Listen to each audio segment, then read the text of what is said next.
some people who are working for them are like, we don't have access to do. I'm like, then why are you answering the phones? Yeah, then just hang up. Like, why'd you waste my time? Or give me to someone who can help. Ugh. Yeah. My long-term theme with everyone is just do your fucking job. Just do your job. Right. Just do your job. It makes me crazy.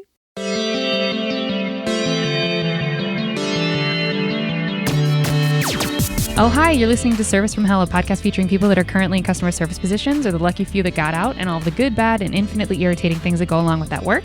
I'm actor and writer Kate Gaffney, and I'm uniquely qualified to discuss this as I used to work, before it shut down, at a very busy and very popular comedy club in Los Angeles. And at least one of you listening right now has probably grabbed me and told me you were ready to order when I was running around like a crazy person. So let's eat. Joining us via FaceTime, as I am still in Ohio, we are still in Corona lockdown and COVID-19 is still very real while trying to stay sane in Los Angeles, is comedy producer, manager, and booker Sarah Mello. Sarah is best known for her comedy production company based out of Los Angeles called Mello Comedic. Sarah is the head booker for Neil Brennan and Friends in Santa Monica, California. Sarah also produced Dave Chappelle's Bird Revelation special. Sarah also formerly managed the Laugh Factory in Hollywood, California. I better know Sarah from watching her produce the hell out of her always sold out show, the Mello Comedic Comedy Show, where there is a constant chaos and she literally never gets rattled, even when I run up to her screaming that I have a question. She is one of the calmest and most professional producers I've ever worked with. So, Sarah, take it away. What did I leave out of your bio? That's pretty much most of it. Okay. I actually started at the Laugh Factory as a hostess and then moved on to manager and waitress. So I've done several positions there. Amazing. Before that, I was a dental assistant. I've had other serving jobs at different restaurants and cafes. Okay. And that's about it. Where are you from originally? I'm from Massachusetts. Okay. And how long have you been out in California? 13 years. Oh, wow. You're a native now. After 10, they say you're local. Yeah. Okay. And did you go out to California specifically for producing comedy? No, not at all. I went on vacation and I stayed. For real? Yeah, I was a dental assistant at the time, and I had just dropped out of college. I was going to teach dental assisting. Okay. And then I changed my mind and was like, oh, I want to just be a dental hygienist. And I came to LA on vacation. I loved it. I was like at the beach, and I was like, oh, I'm just going to stay. So I just applied at every dental office in LA, and my plan was to then go to college here to become a dental hygienist. Okay, so did you go home back to Massachusetts to get your stuff, or did you Yes. Oh, you did. Okay. Yes, I went home. I flew back home, and then I flew back to do all my interviews, and then I flew back home to get my stuff. And it was actually my godchild's first birthday. So my family said, you just have to wait for her birthday. So the day after, I packed my bags and drove cross country. And did you do it by yourself? My grandfather came with me. My grandfather loves to travel, and he wanted to come. And my mom was like, well, you're leaving, so you should spend this time with him. So he came with me. Oh, I love that so much. So how many days did it take you guys? Did you do it like as quickly as 5. possible? Oh, you did a nice. I was like, I was like freaking out, like I need to get there and start working, and he wanted to like make a vacation out of it. So bless him. Okay. It was a little bit of both. Okay. And then when you landed in LA, did you already have an apartment picked out and you knew sort of where you were going to be? That's where the chaos ensued. I was a girl I knew through my ex-boyfriend. She was supposed to be moving back to Massachusetts, and I was going to take over her apartment. And then when I got here, she told me that she changed her mind. Oh, come on. Yes. Oh my God. So I then like awkwardly stayed with her, who I didn't really know her very well, for a couple of weeks, until thankfully another apartment opened up in that building and I moved into that one. So she just was like, no, sorry. Like she's like, oh, I changed my mind. I'm going to stay. Were you just okay. like beside your, I would have lost my mind. Yeah. Okay. And at that point, you had already done the interview. So were you hired at a hygienist office? Yeah. Oh, it gets worse. I'm ready, girl. Month out here was chaos. I was. So again, came out here and I did a whole bunch of interviews, and I got offered every single job interview I went on. So I was able to get my job offers from $12 an hour to $20 an hour. Damn. And I was like, okay. And then when I was home, I got a call from an office saying, hey, did we miss you? And I was like, oh yeah, I actually accepted a job. I'll be out there in a couple of days. And they were like, well, what did they offer you? We'll offer you $1 more. And I was young. I was 20. So I was like, oh, okay. took that job for the extra $1 an hour. And then, so when I got here and I started that job, I remember the first day, one of his assistants was like going on a 2-week vacation. And he had 2 other assistants. And that's not really normal for a dentist to have like what would have been 4 assistants. So I turned to the woman who was training me and I was like, oh, what is he going to do like when she comes back? And she went, I don't know. She was like, sometimes she nannies his kids for the summer. So maybe she's going to do that. But this was like mid-June. So I was like, oh, okay. And then what about in August? And she went, I don't know. And I was like, oh, all right. So I worked there for 2 weeks and I showed up. It was the day before 4th of July. It was July 3rd. And I came walking in and he had my paycheck waiting for me.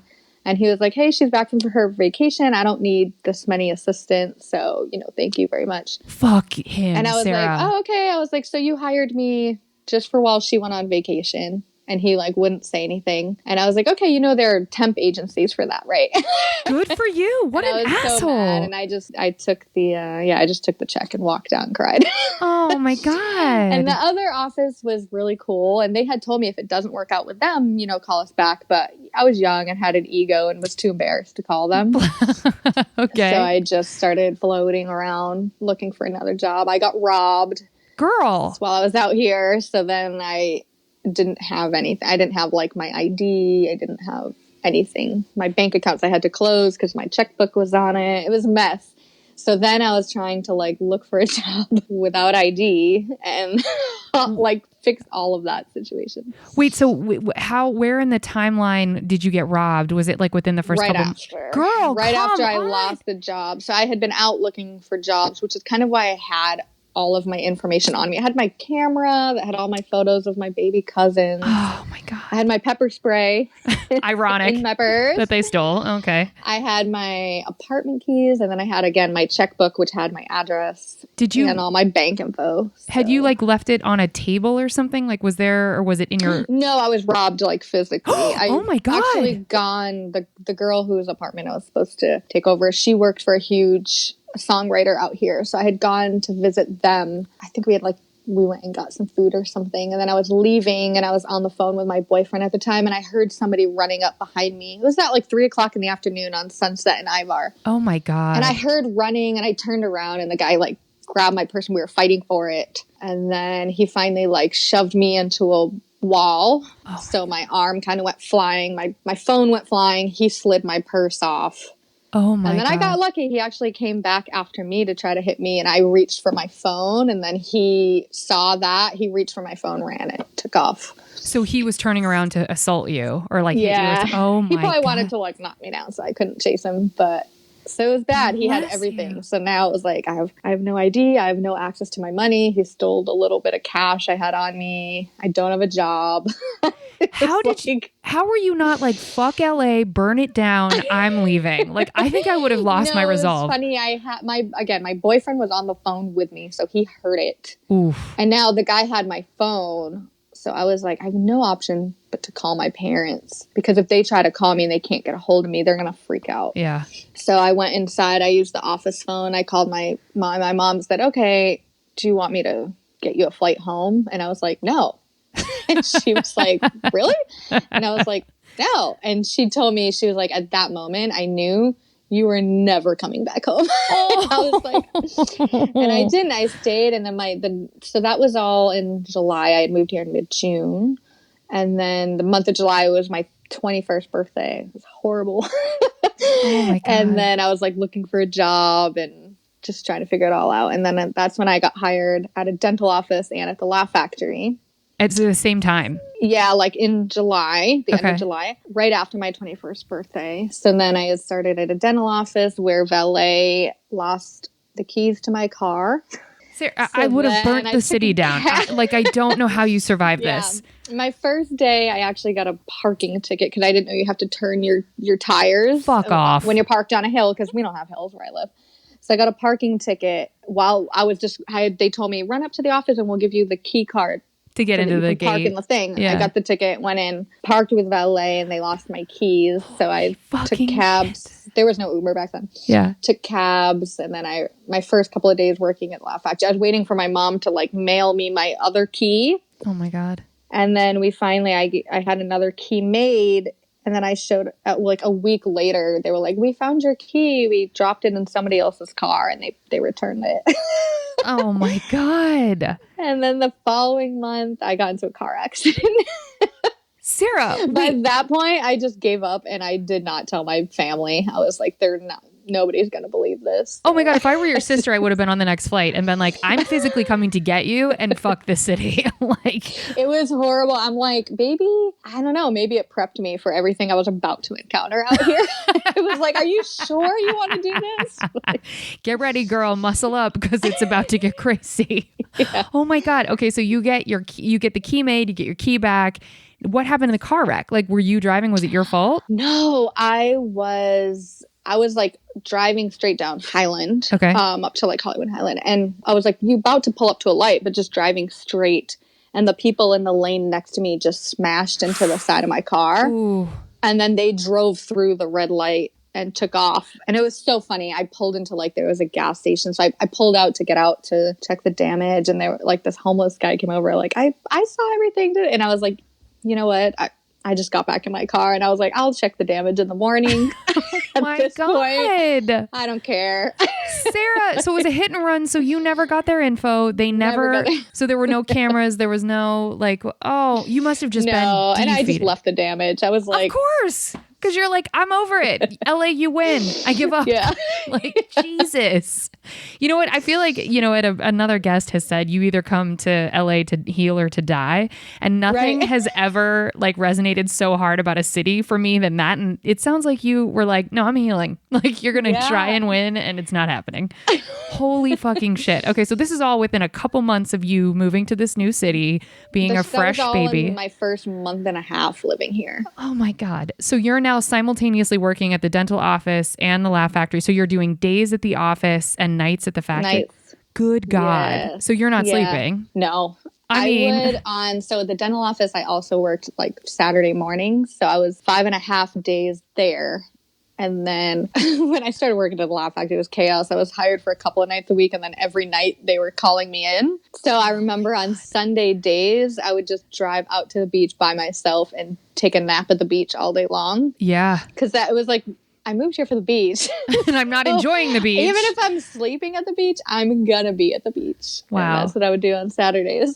Sundays. So you would go heel in the sand and then you'd wake up from your nap and then crawl into bed and do it all over again 6 days in a row. Yeah. Good God. Yeah, I would go to work that night at the Laugh Factory. Girl. So when did, were you at the dental office the entire time you were at the factory or the Laugh Factory, or when did that? No, a couple of months in, I was exhausted. I was like the God. office manager there too. So I would be like falling asleep at work. And then I got a call from the Laugh Factory at one point. They were like filming a TV show.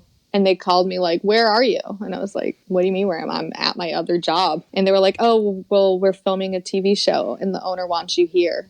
And I was like, okay, like, you didn't tell me this. Yeah, is that how that works? I was hired to work nights. Yeah. So thankfully, the dentist I worked for, she was really cool. And she was like, oh, go ahead. So then, like, for that week, I didn't work for her. I went to the Laugh Factory during the days, too. And I did that, like, for a while. And then finally, I just was like, I can't do this anymore. I was physically exhausted. So that's when I decided to kind of, like, just make the jump from dental to comedy.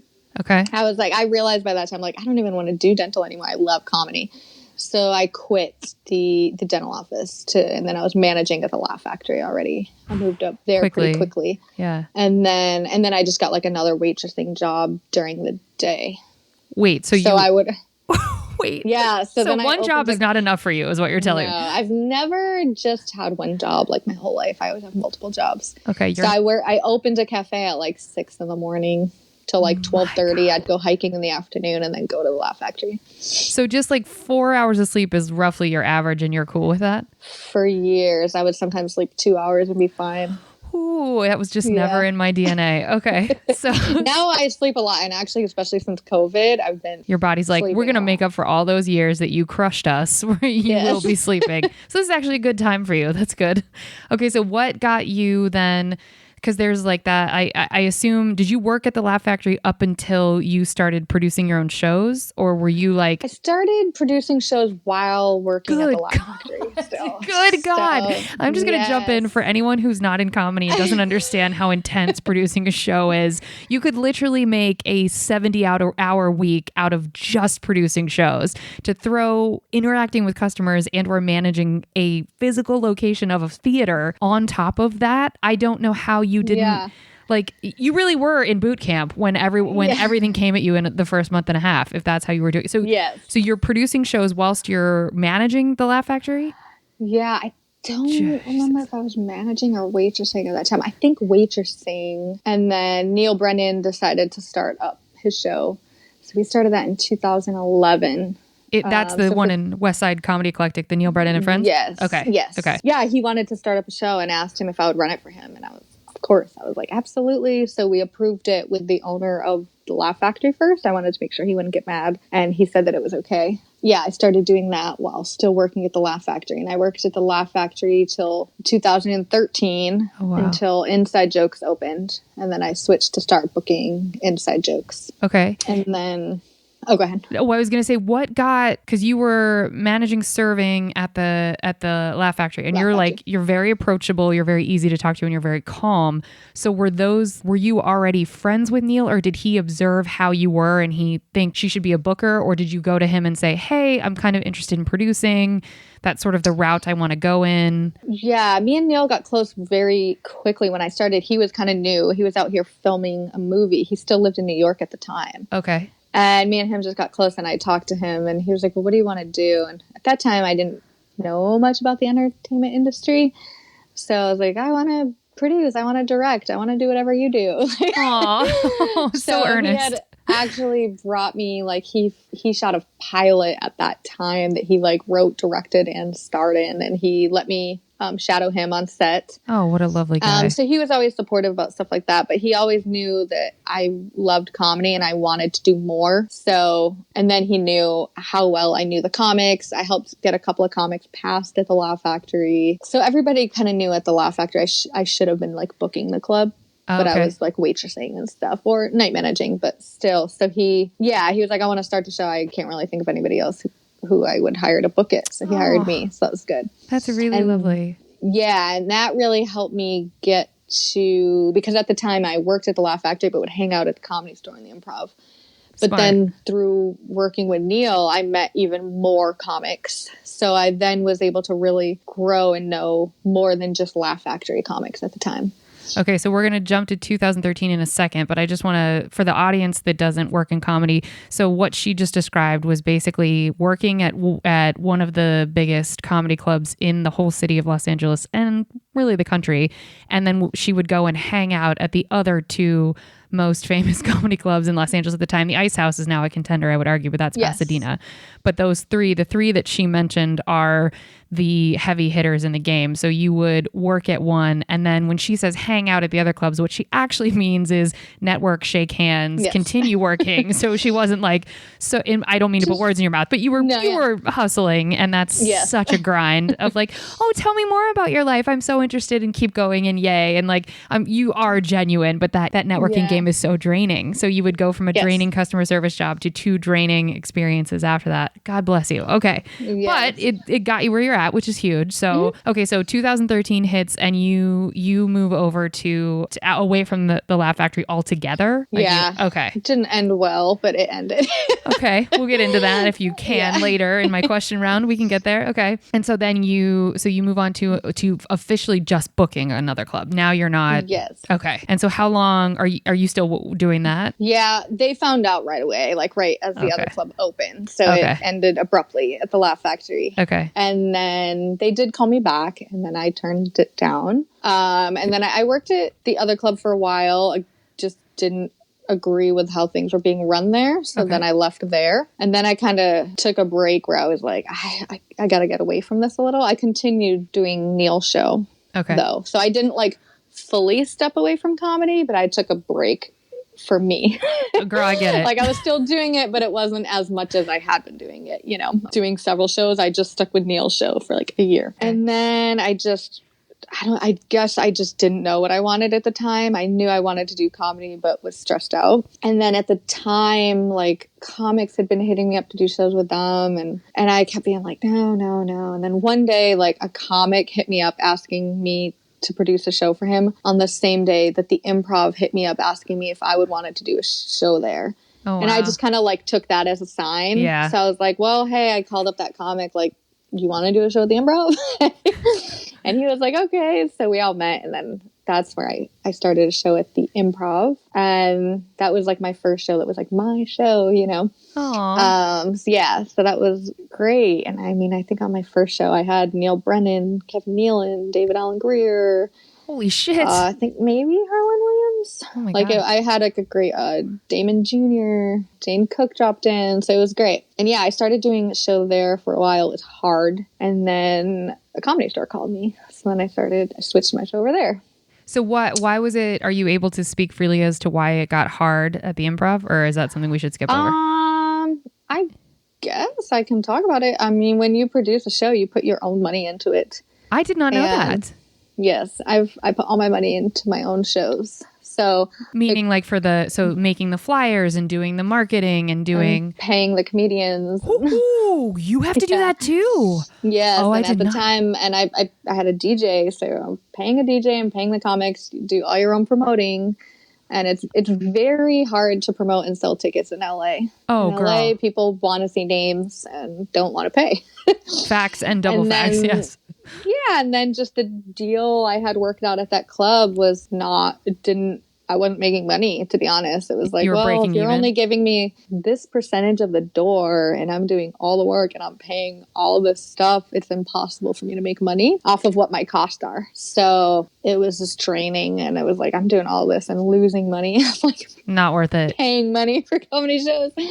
So yeah, and I mean, to be honest, for years I lost money off my shows. Girl. But I think it's like the grind. Yeah. Until my mom, like, a lot of people ask me how to do what I do, and I can teach so much, but I'm like, I think I stuck it out, and that's the hardest part. Yes, facts. Is just sticking it out until, and even still, I'm luckily most of my shows now I make money, but there are still times where I don't, or I come close, you know? Yeah. Because I offer these comics a certain amount of money and pray that I make that amount back after paying promoters and graphic designers and sometimes a DJ and all that stuff. Can you explain just to the non-comedy audience, for the promoter piece, does that mean getting butts in the seats? Like, that's, you're paying your promoter to, okay. And then is that person often a comic that then gets stage time, or is a promoter just a job that they yeah, I don't. I know some people do it that way. And I have comics hit me up like, I'll help fill seats. And I'm like, oh, that's just not how I do it. So I work with actual just promoters who I'm like, help me. Okay. Help me. Okay. One guy I work, he's been promoting comedy for a while.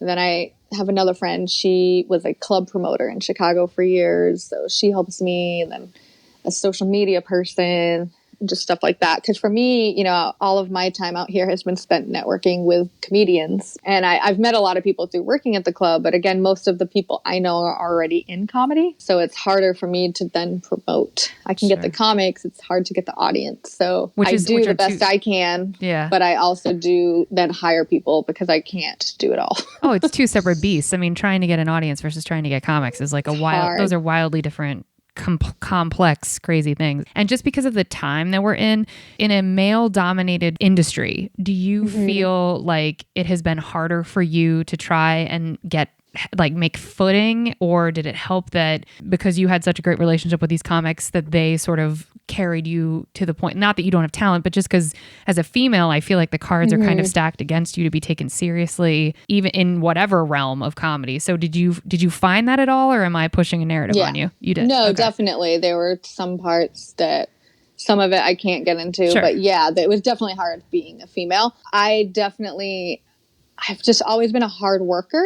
Okay. So thankfully, when I worked at the Laugh Factory, comics always told me, they were like, I love when I walk in and you're smiling. They were like, that makes my day. Oh. So I was able to build a good relationship to where they liked me, they liked hanging out with me, but they also saw that I had a really strong work ethic. So I think that's why comics are like so down to do my shows. And I pay properly. Sure. I pay You're more not than an anybody else in LA. Yeah. So that might help too. So yeah, I was able to build the relationship. Thankfully with the comics, I don't feel like I've had an issue with it being me, a female. Other issues I've had maybe with the clubs and stuff, I know that I have to fight a little bit harder, or I deal with stuff that I wouldn't have had to deal with if I was a male. But again, it's like another part of putting up my job with not just sticking it out is like putting up with a lot of stuff. Oh yes, girl. Putting up with a lot of stuff that I don't want to have to put up with, but I just put it up. Like, okay, stuck it to the game. If you want a career, which is put real it towards that. Yeah, it's real. Yeah. Okay. Get us up to today. So that was 2013, 14, 15. Yeah. You're kind of grinding. And then at what point do you transition over to the Comedy Store? Like what year was that? Do you remember? I don't even honestly remember. I think it was 2016. Okay. Because I was already doing a show there, and I don't even remember how it started, but my really good friend DJ Trauma, who is a DJ. Yeah. So he DJs with Dave Chappelle. Yeah, I know him. Everyone for a while was like, why don't you start a business? Like, and I was like, oh, I kind of want to, but I'm a really hard worker, but I'm really lazy in other senses. So there's certain things I'm same. like, I don't want to deal with that, you know? So he was like, well, I'll get your LLC up going for you and stuff. And I was like, okay. Me. So me and DJ Trauma partnered on it. He was like, I want to start DJing your shows and all that. So, and I'm not going to lie, I don't remember if I already had Tuesday nights at that time or if I was still doing other nights. I don't remember when I switched to Tuesday nights because, you know, that's a big deal in comedy. Tuesday nights is a huge night in comedy. So getting that was a big accomplishment, which I guess to somebody not in comedy, that might sound weird. But as you know, in comedy, having a Tuesday night at the Comedy Store is huge. So that may have been in 2016.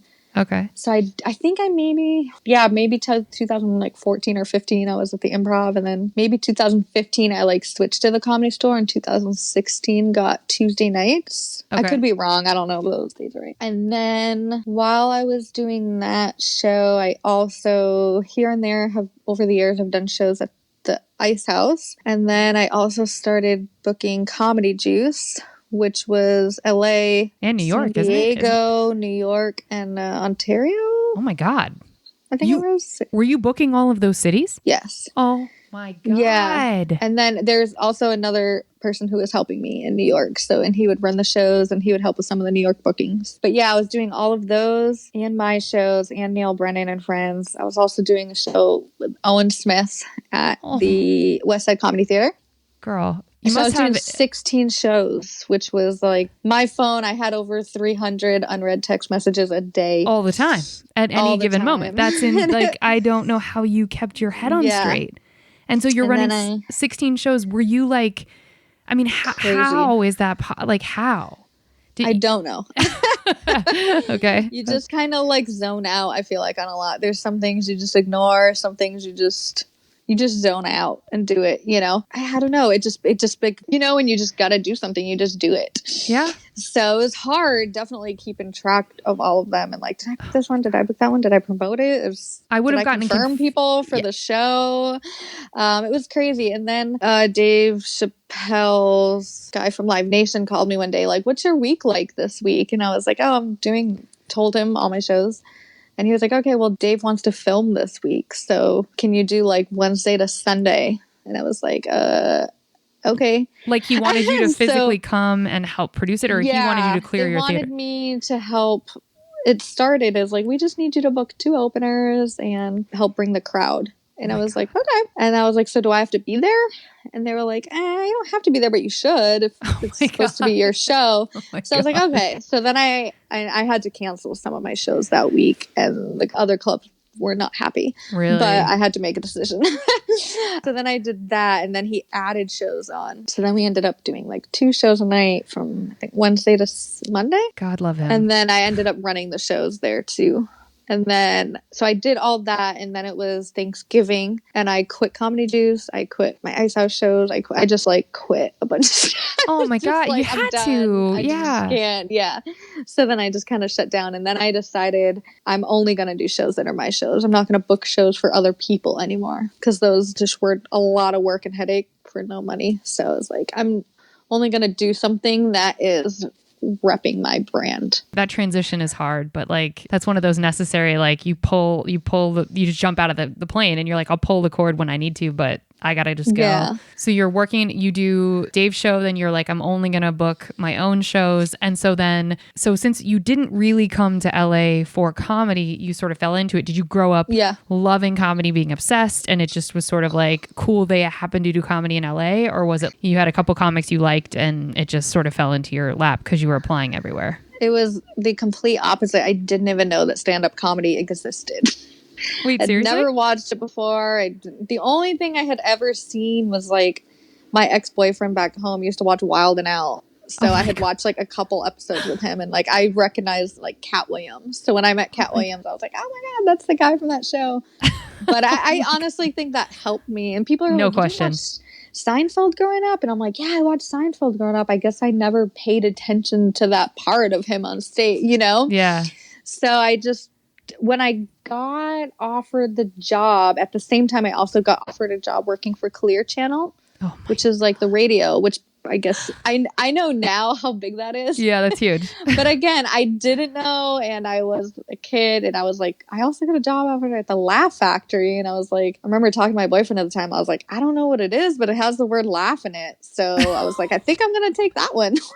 And that changed the course of your life forever. How hilarious! The course of my life. Oh my gosh. So yeah, my first night even walking into the Laugh Factory, I had no idea what I was walking into. It was chaos. It was a sold out Friday night show when Dane Cook was at his prime. Oh, really? And so the manager was like, I'm busy, but I'll train you later. And she was running wild that whole night. And at the end of the night, she was like, sorry, I didn't get to train you. I'll train you tomorrow. And I was like, okay. Same thing happened again. Yep. So then I just kind of picked up, you just kind of learn what to do. So you just flew by the seat of your pants and then God bless you. Yeah, it was the same thing. I was never trained even as a manager there. I just picked it up and did it.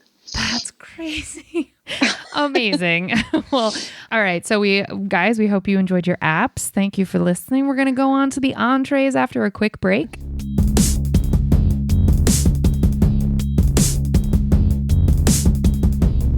We're back, and now it is time to move on to the entrees. Okay, so this is the speed round of questions. Okay, what was your first job ever in customer service? Dental assistant. Okay. I started that in high school. I went to vocational high school, so I was a dental assistant in high school. What drew you to dentistry just in general? That's not one of the questions I have. I'm just curious. Again, I went to a vocational high school. So at my high school, your freshman year, you tried different shops. So I tried dental assisting, medical assisting, electrical, plumbing, automotive, computers, childcare.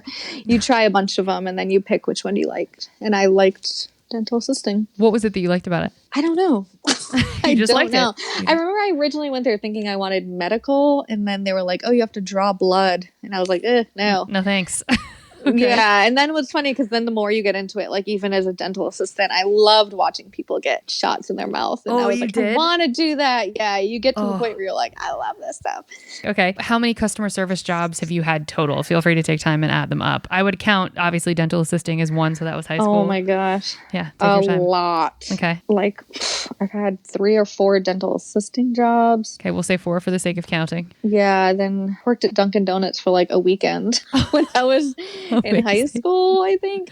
Why just a weekend? And then we'll get back to counting. We're up to 5. Actually, sorry. Okay, so I was in college. So at the time, I was like typical me. I was working 2 dental assisting jobs. I was going to college full time at night. God bless you. And then I took on a weekend job at Dunkin' Donuts from 3:30 in the morning till noon. On Saturdays and Sundays. So I did it for, I'm not lying, not a weekend. I probably did it for like a month. I hated it. And I was like, no, I'm not doing this. Okay. So we're up to, that's 6 jobs. 5? 6. We're at 6. Okay. And then I've had Laugh Factories. Laugh Factory. I worked at Kings Road Cafe, server. I worked at Umami Burgers, a server. We're at 9. I've had a ton of nannying jobs. We'll make those. We'll just count 3 of those. So we'll say 10, 11, 12. So we're at 13 or 12. Sorry, we're at 12. 12. I can't count. So that might be it. Okay. So you've had 12. All my other jobs were like in comedy, like booking and stuff. I don't think they're customer service. I mean, I think you could argue that dealing with audience members and comics and servers and all the things you have to deal with is a version of hell in that way. So I would maybe at least give you 1 or 2 for that. So we're at 15. What did we say? 15? We're going to say 15. We'll round it out at 15. Oh, duh. I forgot. Sorry. I've also worked at yoga studios and spin studios. Okay. So should we... spin instructor, and I've also worked like the front desk at yoga studios. Now you pluralized both of those, so we're gonna say 19 then. Does that feel right? Yeah. At least we're gonna give you 20 because I feel like that's a nice round number, but it's probably more than that because I've worked so many jobs I honestly don't even remember until like sometimes it comes up and I'm like, I did that too. Oh my God. Did you, I don't mean this in an offensive way. I mean this in a complimentary way. Did you have immigrant parents? Like, are you first generation? I'm not first generation. I am Portuguese. Oh, you are? Okay. Yes. I'm not first generation, but it's just, that is like, especially where I'm from, it is a lot of immigrants. So everybody just has like a really good work ethic. I'm second generation Irish, and we just drive ourselves into the ground with jobs. So I'm like, this is an immigrant thing, I feel like. But it's just you.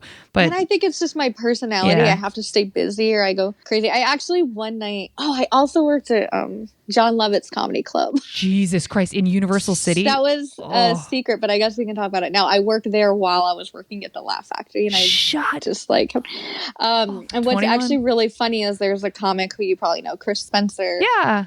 I one day, I like saw him one night at the Laugh Factory, and then the next night I saw him at John Lovett's Comedy Club, and then I was working that cafe I told you about the next morning, and I saw him there. Fuck off. And he was like, what? He's like, are you following me? He was like, how many jobs do you have?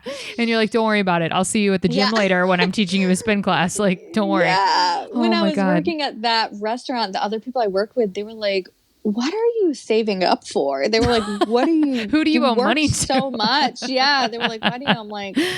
Oh my God. Fear, I guess. I feel like I always have to work and have multiple streams of income. Well, listen, you got robbed and in a car wreck and all this bullshit happened to you in a month. So like, I'd save up a hell of a lot of money too. Like, it makes sense. It's trauma. It's just residual trauma. Okay. So which of all of those jobs, which was your favorite? And obviously like producing and booking comedy is clearly your favorite now, but of all of those collective customer service jobs, what was your favorite? So not counting any comedy one? Or I mean, you could if you, I think like managing the Laugh Factory was really fun for me. It had a lot of things I didn't like about it, but just to run the show and look over the wait staff, like I liked that. Okay. Were you responsible for scheduling and everything as well? Like scheduling I did not have to do there. Just anything at night. Oh, so physically I was the nighttime manager, yeah. Okay. What was your least favorite of all of the jobs you've had, the customer service jobs you've had? And we're taking producing and booking comedy out of it. Least favorite... I mean, I guess probably like the Dunkin' Donuts. I was just thinking that. For a month. Yeah, that one I hated. What's the weirdest thing you've been asked to do whilst you were on the clock at any of these jobs? And we've gotten some weird answers, so don't feel like you have to be PG. I mean, I guess definitely like when I waitress at the Laugh Factory, customers would like ask me for Coke. And all the time. And if I would be like, I sorry, I don't do that, I can't get you any, they'd be like, yeah, this is a comedy club and you can't find any Coke. And so I'd be offended. Like, nah, I don't think so. I don't.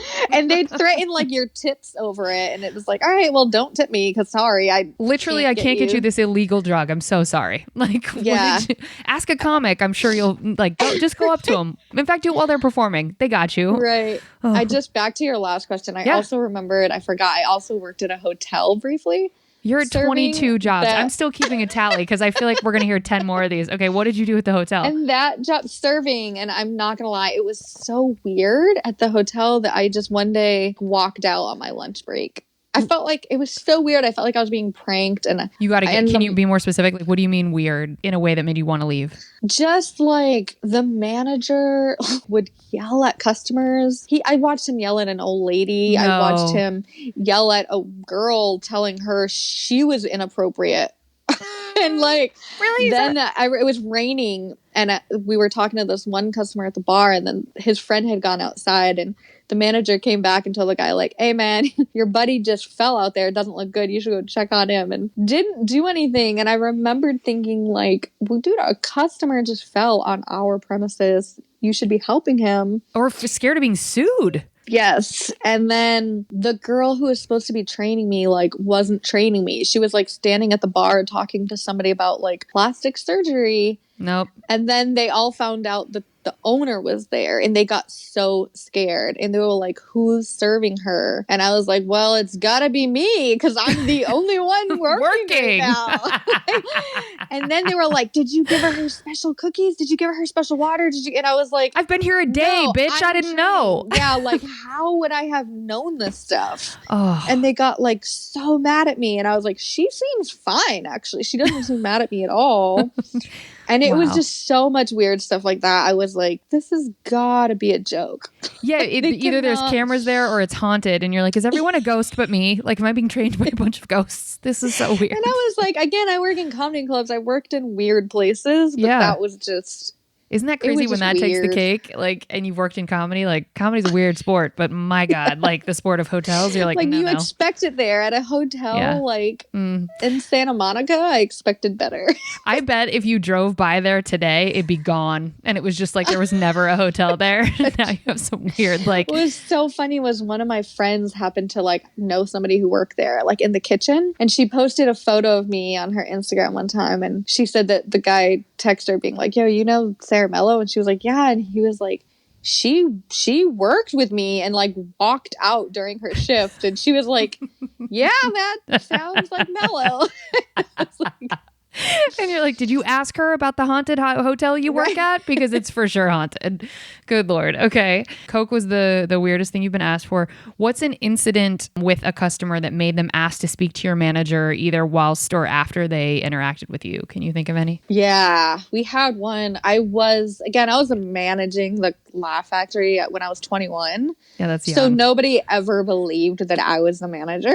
I can see that. So you look young now. So to speak to the manager, and then I would go over and they'd be like, "I want to speak to the manager," and I would be like, "I am the manager."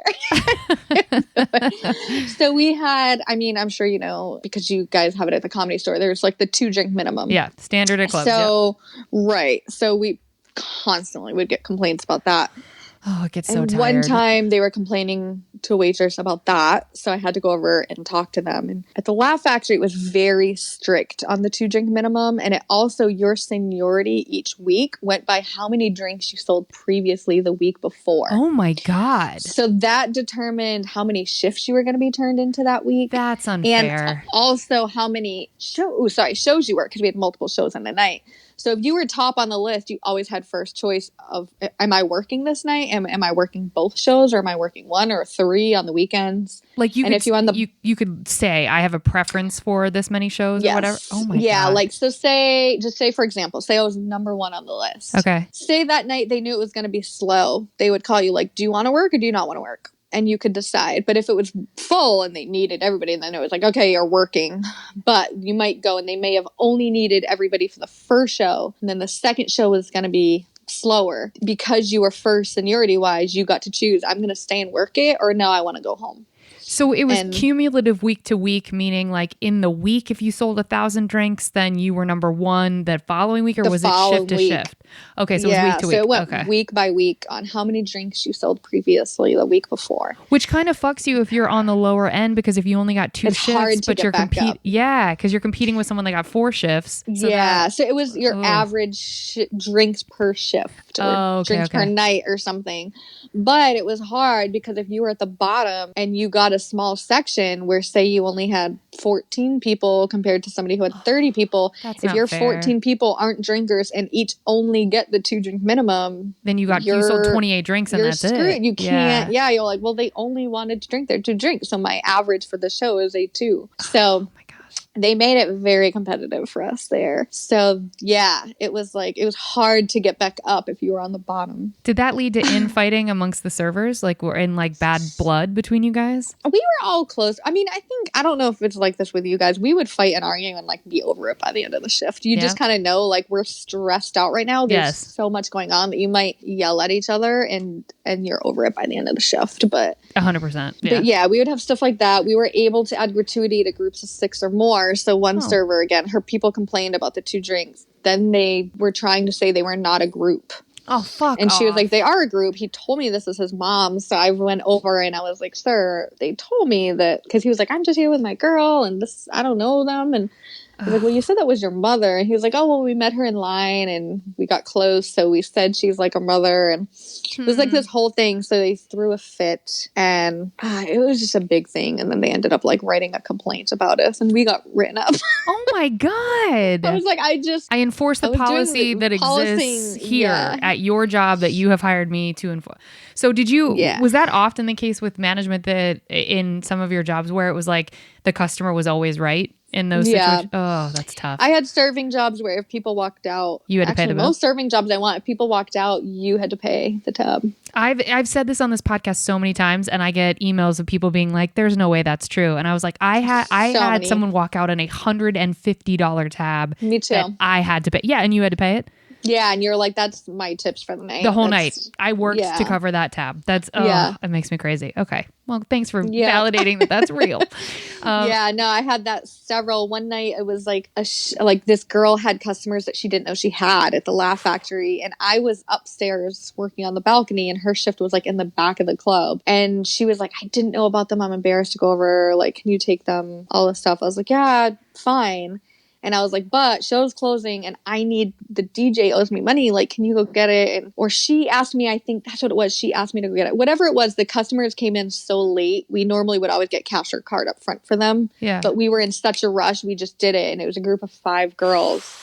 And that's what it was. The girl, she asked me to take that. And then another girl was like too embarrassed to ask the DJ for money. And she knew I knew him. So she was like, can you go get the money from him? And I said, yeah, but watch my section. And she was like, okay. God. And I came back down and the girls had literally ran out. And like a couple other people around, like they heard what was going on. So we were all like chasing them up the street. They took their shoes off and ran. You've got to be shitting me. No, and they ran. I was so mad. So you saw them, like you literally ran after them, and were you yelling like, hey? Like, yeah, and a couple of guys ran after them and they couldn't catch them.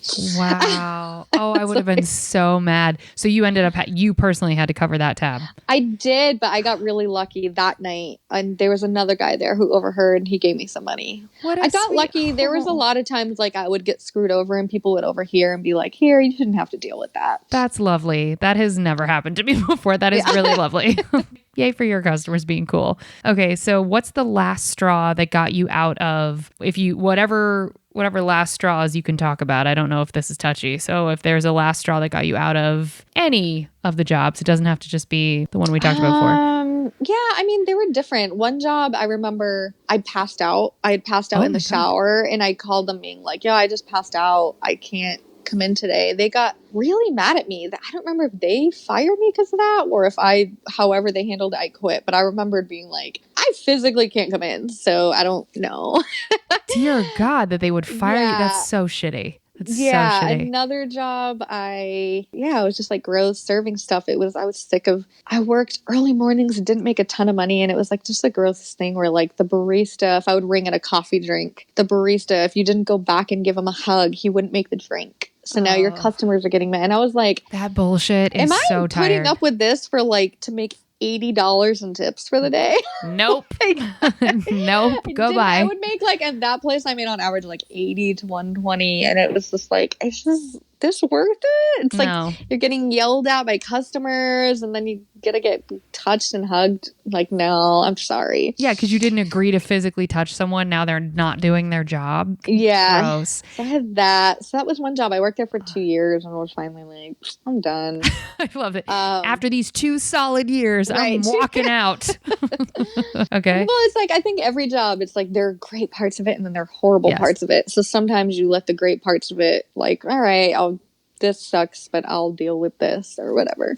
I think that's real. So the spin, I finally had to like let all those go because they were usually early mornings and the late nights. It was like schedule, or then I would like book a gig on the road or because I also do freelance casting and producing. So sometimes I'll get a gig for 6 weeks. So then I'll have to quit whatever other jobs I had going on, And having a regular spin class that you have to teach on top of that it's like, I just sometimes can't because sometimes the spin classes were in the middle of the day and it's like, well, I'm doing this casting job. And So so a lot of jobs were just like that. I forget one of my serving jobs I quit because I got an assistant job being an assistant to a comic. So how was that?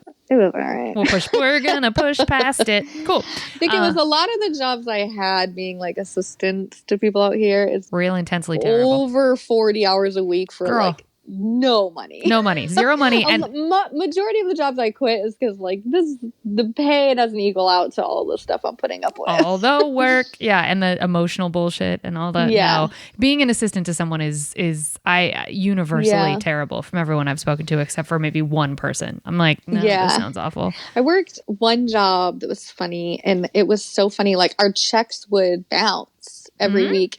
And me and a girl I worked with recently, she's a good friend of mine, we were laughing about it recently. We were like, how funny that like every week we would show up to the same bank with our check and they'd be like, girls, this isn't...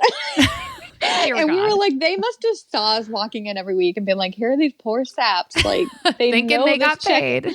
is not going to go through. And we were like, we knew there was something very sketchy going on there. And we didn't know exactly what, but we knew our checks bounced. Did you ever get that money caught up? Yeah, I think at the end he owed me money, but I was just like, I'm out. But he would get us the money, but we'd have to fight for a couple of days. And so we'd get to the point where we'd be like, well, we're going to sit here and not work because you owe me like 2 weeks of checks. Yeah. You have not paid me, so I will not continue to be working for free. Weird how that works. What's the weirdest customer service job you've ever had? I guess like the comedy clubs. Like, it's pretty weird. Yeah. Yes, easily. Facts. Weird. Hardcore facts. Okay. The stuff you see and witness, you're just like, oh. What's the weirdest thing you've seen that you're allowed to talk about? Oof. Was that if you can't talk about it, I'll move on. Allowed to talk about? I mean, at the job or with the customers? We'll just say with the customers. That feels more. I mean, I'd say definitely like the fights and stuff. You've seen fights amongst customers? Oh my God. Yeah. Really? I was actually telling somebody the other day because I was like, people don't know what it's like. One time I had to kick 2 separate groups of people out and they got into a fight outside and one of them pulled a gun on the other. We happened to have 2 cops there hanging out that were off duty that solved it for us. I've seen people get beat up bad, like right outside of Laugh Factory. I remember one time we were crying. The guy with blood coming out of his ears. It was gross. I've seen people get like physically thrown out of the Laugh Factory. I've seen customers fight one night. A guy ended up punching his girlfriend in the face. Oh yeah, we've seen brawls over there. It's just like, oh my God, it's crazy. I literally like, can you just sign your tab, please? And if you want to tip me, it's cool. But if not, just sign it and let's just get you out of here. What is it that would cause like that? Seems insane to me. Everyone's like collectively laughing. Like, what gets you to assault another customer? Like, I don't. I mean. Some customers, like if they would even just get mad about like the payment. I think that's what people don't realize. I don't know if you guys deal with it a lot, but like we could not let the 2 drinks slide because again, that affected our job. Yeah. So some people would get pissed off about that. A lot of people would be like, there's so many rules here. Yeah. Like, you got to do this. Some people would complain over like, I don't want to sit here. I want to sit there. Oh, God. So they'd already kind of be in a bad attitude. mood. And then you get drinks in them. I remember one fight starting out while I was seating people, and I don't know what happened, but they started fighting, and one guy lifted a chair up to hit, and I like stood in between and was like, no, and waiting for security to get there. Oh my God. We would just, I don't know, sometimes mid-show, all of a sudden you just hear yelling and you're like, oh, here we go. Going well. Sometimes it would be because of the comic. Sometimes the comics would kind of start stuff and get the crowd going and like purposefully get them riled up. I think seemed it. Ooh, wait. Like you want that couple to fight, I think. You know? You're making this worse. Okay. Yeah. Okay. So sometimes it was that. The 2 groups who got kicked out separately for heckling, I think they were already after wound each other. up from getting kicked out. That I don't know what happened outside. I only heard about it. You know? Well, it's the other thing is like the number of people, like to go back to what you were saying before with people just asking you for Coke, like the number of people that do Coke at comedy clubs. I mean, we find it all the time. And it's like, you're sitting down. You're not about to go do laps. You're not at a fucking EDM show. You're not dancing this off. You're literally doing something that is a huge upper and then you're sitting back down. It just doesn't compute. It's like it's the wrong, if you're a comic, I get it because you're about to perform or whatever. It's not my thing, but I can see why you do it. But as a customer, I'm like, that's like me going to Hamilton and being like, so amped for this musical. Where's my fucking blow? I'm not a part of the show. It's so weird to me. I actually remember the weirdest thing I was seeing was I saw two female, I can say anything, right? Yeah, absolutely. I saw one female customer fingering another female customer. Oh my God. And they were sitting in the front section and I had to go up on the balcony to like tally how many people were there. We used to have to mark off each seat that was taken weird. To check. That was in order to check how many customers each waitress had to be able to tally how many drinks she sold per customer. And I was doing it and I think a comic pointed it out to me. And I remember I was training a girl and I was like, look. I felt so bad for her. It was her first night and I was like, those girls are fingering each other. we would catch people in the bathroom having sex, hooking up. Yeah. Oh my God. Well, that feels less like crazy because it's like whatever, you're wasted into the bathroom, but like fingering each other on a balcony. Yeah, like we were like, oh my God. Like, and maybe I guess if you're doing a bunch of Molly and like, I guess I could see that being, I don't know. That's crazy. We were like, I feel like they wanted to be caught. Yeah. They were sitting in the front section. It was like they're clearly trying to get some type of attention here. No, you know, there's that group too. Yeah, that's a real thing. Okay. Yeah. I already know the answer to this because you're very generous, but do you tip? Oh, yes. And what's your percentage on average? I'm like minimum 20%. Yeah. Like you have to be really bad for me to give. I don't think I've ever given less than 20%, but I always give at least 20%. Yeah, you're very generous. You really give more than that, but yes. Mm-hmm. Okay. And have you ever been stiffed that you can remember? I'm sure. Oh, all the time. All the time. Do you feel like it happens more at the comedy club environment? I do too. Again, it's because they're like, you're making me get 2 drinks. And it's like, you're making me. It's like, okay. I had one time too, I remember feeling so bad where this girl's card kept declining on $4. And I kept being like, she kept being like, hold on, let me. And I finally was like, you know what? I got it. Yeah, let me just buy this for you. This is the thing. Sometimes you just eat a couple of drinks that you're like, I'll pay for this out of my tips, I guess. Yeah, because you can see. But yeah, stiffed a lot. But I would get stiffed a lot, but then I would have so many people over tip. Sure. That it kind of balanced out. So, but yeah, I don't know. We don't know. We're like, I feel like sometimes 2 people just tip less on drinks than food. Yeah, there's, I guess, an association with, I guess, culturally speaking, that's true. Because in the culture, we've decided that me, bringing you a hamburger should be honored with more than $1, but me bringing you a drink is worthy of $1. I would have some people like they would order 5 drinks, but give $5. And it didn't matter how much those drinks were. They were like, well, you brought me 5 drinks, so you get $1 per drink. Yeah, and you're like, that's a $75 bill, but cool. Yeah. Right. So you would get that, or I'm sure you get the people who, I think we've talked about this before, who might like when they walk in, like slip you a 20. Yes. And they were like, take care of me. And you're like, okay. And then you like extra take care of them, but then they don't tip you the rest of the night. Because they gave you the Yeah, you're like, all right, but now your tab's up to like $300. Yeah. And I'm still only made that $20. Yeah. So I didn't even get 10%. Cool. Yeah. Like, thank you. Feels really good. Yeah. All of a sudden. Yeah. Or I don't know if you experienced this, but they're like, no, girl, like I used to work in the industry. I totally get it. I'm going to take such good care of you. And you're like, oh, sweet. She gets it. Cool. And then you take good care of them. And then, oops, I don't have enough cash to tip you. I'm so sorry. And you're like, oh, I knew what you were doing. I no longer believe that personality. I'm like, oh, you didn't. Yeah. We'd have a lot of people, especially if they got kicked out, they would not tip us. Oh, that, yeah. Okay. Yeah, it's like, cool. You acted an ass, but you're right. I should be punished. And they'd try to write like a fake name on their slip. And how would you so you would verify it based off the credit card? You would see it was John Smith, but they signed Chris Jacobson. Yeah, or they would obviously just do like a random swiggle to be like petty about it. Oh, like that's not your signature, So now they can argue it with their credit card company. That's so shiesty. I hate people. Yeah. It's tired. I don't know if the comedy stores like this too, but Laugh Factory just had a thing where like it always showed up. Some people, how they get like an alert to their phone. Yep. So the Laugh Factory would look like they were getting charged more, but that was just a hold. Yep. So they'd be like, you furious. Overcharged me. Yep.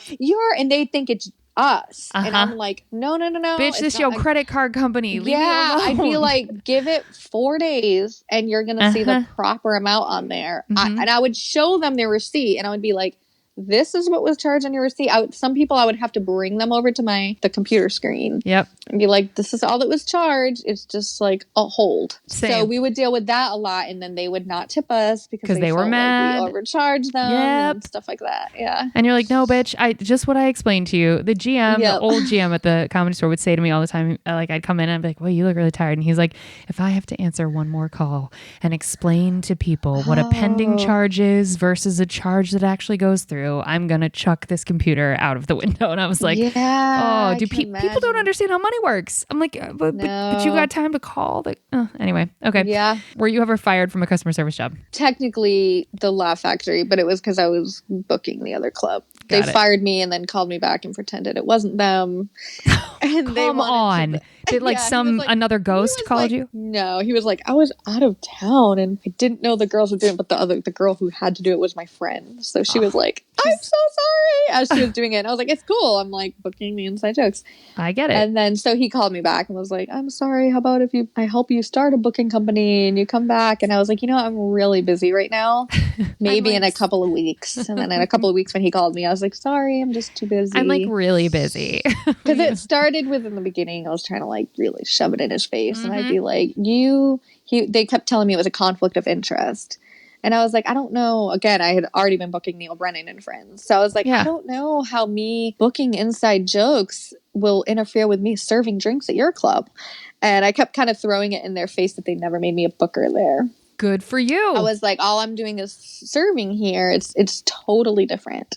Yep. So I was like, again, I think I can still serve drinks even though I'm booking over there. And so that was it. But yeah, they called me back and then I said no. Like, I'm busy. Good for you. I was petty because I'm petty. Like, you can book Chicago, Long Beach, and 1 night a week in Hollywood. And when he said 1 night a week in Hollywood, I was like, no. Oh, fuck off. Oh, I would. Yep. Mm-hmm. I'd be petty too. I get it. So I know the answer to this. What got you out of customer service altogether? Booking comedy? Yeah.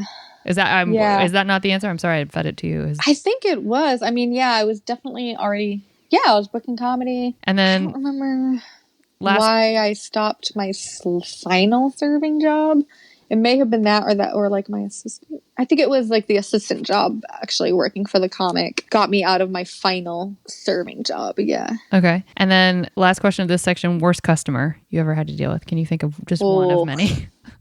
Yeah, I just had one who screamed. Same thing. I was the manager. She didn't want to do the 2-drink minimum for one of her servers.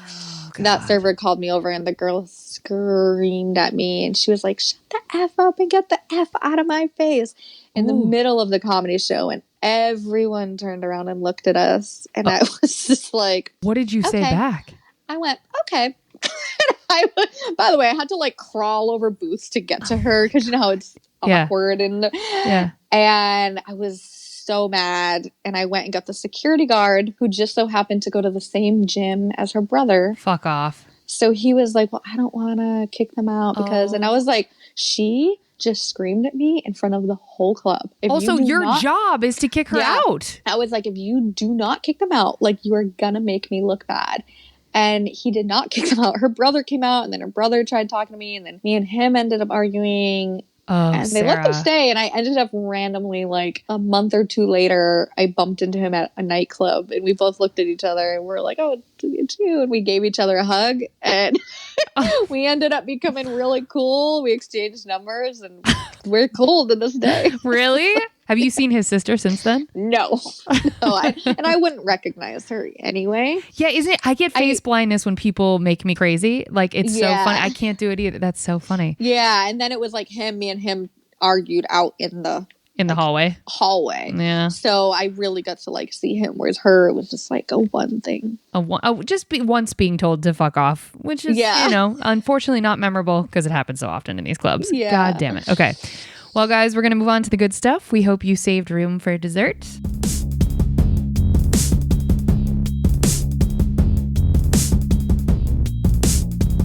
What is the best customer, or who is the best customer, I guess, that you've ever interacted with? I mean, we had one guy who would hang out at the Laugh Factory all the time, and he was so sweet.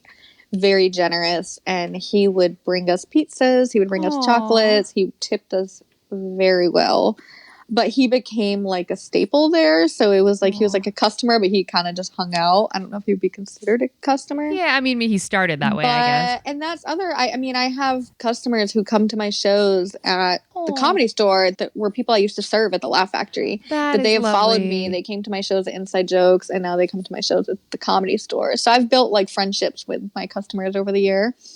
I had another guy I've had guys who like we don't get along, but they would only sit in my section because they liked how I served.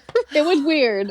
I've had that too. $20 a drink, and we hate each other. And we don't talk, but I'd have their drinks ready, and we just had this weird I don't like you, but I like you relationship.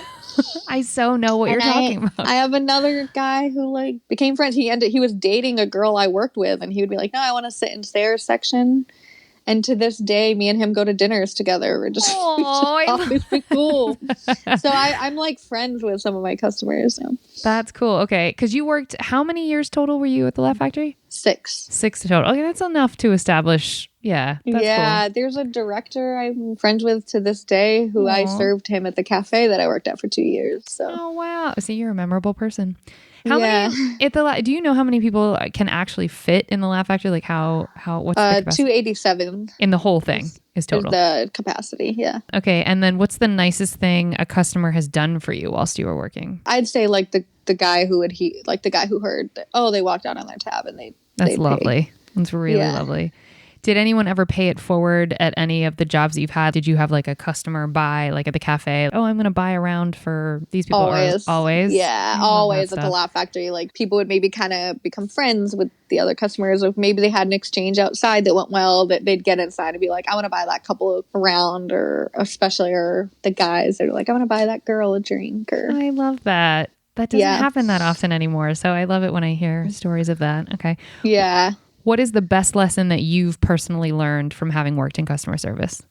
I would say I was almost in tears one night because girls were being so mean to me. They didn't have their ID, so I could not serve them. And they were like, oh, please, I'll give you $1,000. Just go get me the drink. They were like really belittling me for being a server. Fuck all which I used the to way get off. that a lot. Are you shitting me? I once heard a manager say to a waitress, I don't have to respond to you because you're just a waitress.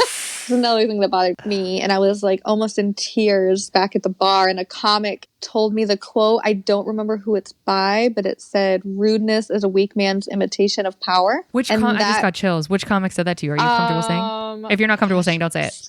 I think his name's Steve Harris. He's also a lawyer, and he like hangs out at the Laugh Factory. He's a really sweet guy. James Harris. I'm sorry. James Harris. That name is familiar. Okay. Steve Harris was another friend of mine. James Harris. He was very sweet. And that quote, honestly, has kind of gotten me through life. Whenever somebody's mean to me, I'm like, they're not mad at me. They're like insecure at some other part of their life. Yeah. And this is their time to feel tough. Like I remember he told me, he was like, their husbands are probably so mean to them. And now they're out of their house, and this is their time to be mean to somebody else. That's facts. So I've just always like, when people are mean to me, it's like, this isn't my problem. This is your problem. Yep. This is a you problem, as my friends like to say. Yeah. Oh, I love that quote. And then what's one piece of advice that you would give to customers who interact with customer service workers? I think just like realize everybody's going through their own shit. So, yes. And know that they may have had 20 rude customers before. You know that they're just doing their job. So be patient. Everybody makes mistakes at their jobs. Don't scream at their head if they forget to give you a straw or a napkin. Oh, girl. The number of times. Yeah, just like we're all going through our own shit. Just relax. Just relax. Ooh, I love that. Relax. No one said that way. Just relax. Like, it's okay. It's really not that serious. Like, it's comedy and booze. You're going to get through it. It's like you chose to come out and have a good time. So how do people get in touch with you? Are you comfortable? Like, you want people to know your socials? Are you kind of protective of that? Like, is there... Yeah. No, that's fine. Okay. I have my Mello Comedic social, MELLOCOMEDIC. Okay. I have somebody else who runs that one for me, but I do check that one occasionally. And then my personal account is Sarah J. Mello, SarahJmello. Okay. And then And that's Instagram. I do not check my Facebook messages. I don't think anyone I does tell people anymore. that all the time. I had Yeah. thousands and I just gave up. You're like, I'm overwhelmed, so I'm not doing it. I like that. I like that Yeah. approach. Okay. And then when I know that the times are weird and everything, you know, everything's upside down and backwards. So do you know, we talked off air before this, but do you know roughly when you're going to be back to producing, when you have shows planned? Are you doing it in 2020? Yeah. I'm just like, I guess to not stress myself out, I'm like, it'll probably be 2021. Okay. I just don't want to get my hopes up before then. Okay. However, I was against doing Zoom shows, but I'm now working on something like that. So maybe I'll have something sooner online. Okay. So people can So maybe check it not out. a live show, but it'll be kind of like a streaming Zoom show. And people can check out your socials to find out if and when that's happening. Okay. Yes, they will be on there. And then what has been the greatest gift that you have had in this Corona time where you've had this? Because I can't imagine someone like you that works 472 hours a week. I can't imagine that this time is super fun for you, being isolated from people and also just not having a lot to do. So has there been a blessing out of this for you? Pooh, I don't know. I'm the type who, like, I think there's been so much trauma during this that it's like something good has to come out of this. That's the way I look at everything. I've been through so much bad stuff, but good stuff comes out of it sooner or later. You might not realize the message up front. Sure. But there's got to be a message behind all of this. I totally agree, girl. So nothing that stands out to me, but I know that there's something coming. The future message, whatever we learn in the future, I'm with it. Okay. Yeah. Well, guys, we're going to drop checks now. Thank you so much for listening. If you want to help us out here at Service from Hell, leave us a 5-star review on iTunes and tell your friends to listen. It will help us reach more people that need to be schooled on the art of being kind and will be catharsis for those of us still working in the industry. Remember, if you can't afford to tip, you can't afford to go out. So don't be garbage and be good to people. It's easier that way. Thank you so much, Sarah. I know that this time is crazy, so I really appreciate you giving time. And God bless Sarah. We had something scheduled before Corona, and then, you know, everything, it was like, oh, we have to quarantine. It was literally like the week before everything shut down. We were like supposed to meet up, and then everything shut down. Yeah. And then God bless Sarah. She just texted me. She was like, I didn't forget about you. We can still do this. And I was like, sweet. It's so perfect. So yeah, thank you so much for your time. I appreciate all of this. Yeah, no problem. Yeah. So that's going to be it. Good night, everybody. Thanks for listening.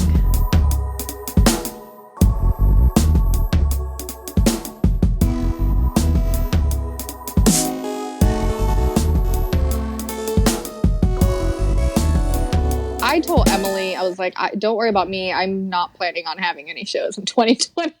Oh, you just have already... Well, I know that I was like, Emily, I understand that, like, if the store opens, but they can only open 25% capacity, they can fill that on their own. They don't need somebody else coming in, you know? Sure. So she was like, yeah, I've already like thought of that too. So she's so worried about you guys. Comedy. Yeah, she talks about you guys all the time. She's like, these poor producers that was how they were making their money. She's like, and the comic, she worries all the time about everyone. God love her. Yeah, I know. I just, so cute. Yeah. But I told her, I was like, don't worry about me. I've applied for a couple other jobs. One of my friends, her restaurant opened, and I was like, you're kidding. Not everybody else went back, and I was like, I hate to do it because I'm afraid of Corona. Yeah. But I was like, at this point, I'll do it like 2 days a week.